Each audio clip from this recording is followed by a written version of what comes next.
I know in your workshops you share 10 different techniques to help people to quickly develop rapport. We've talked about a couple. Is there any other ones that you think we should share with some sales professionals out there?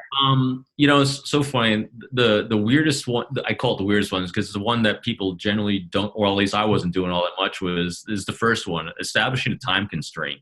Because anytime you do something consciously in dialogue and conversation for the first time, it feels really, really weird, but the effect is magnificent. So establishing, I think, a time constraint is demonstrating to the other person, that you're respecting their time and that it's not going to go on forever. I call it, the difference between sitting next to someone at a bar and saying, "Hey, can I buy you a drink?"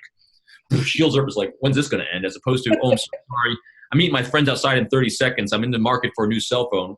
I ask you, what are your thoughts about yours?" Because we're doing, in that one statement, you're demonstrating affiliation because you're validating that they have a cell phone that you're interested in. You're seeking their thoughts and opinions, and you establish that time constraint so they know when the end is coming. So the brain's are automatically firing at that. And so I take it to the next level, not just doing it in one-time encounters or cold calling.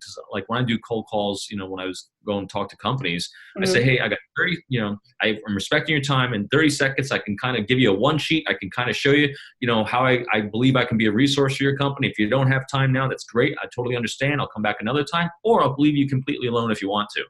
Because again, totally all about them. And again, I've never been kicked out doing that. But now if we want to do it on a longer term, say that, because when you walk up to someone and say, "Hey, you want to spy for the United States government?" Shields up. I imagine that doesn't work very well.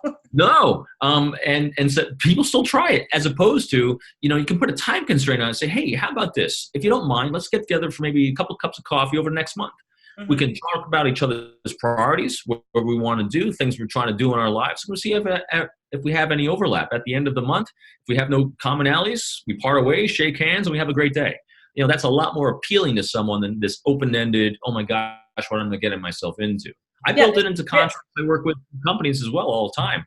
Even when they want someone to be on retainers, like I've been asked to be on retainer for a while, I said, no. I said, because I value the relationship I have with you above what I could potentially make from you. How about we keep reevaluating this so you can assess me every 3 months? And that way you can make the choice that this is either working successfully for you or it's not. And there you go. And that way we will always maintain a healthy relationship, even if my services are no longer important to you. Right. And who says no to that? Yeah. Well, because now they have control. The risk is lowered for them. The expectations have been set. And it's such a simple but powerful thing that salespeople can do, and sales managers and sales leaders can do, because it lowers the expectation in a way that they don't feel like you said, like, when is this going to end? Right.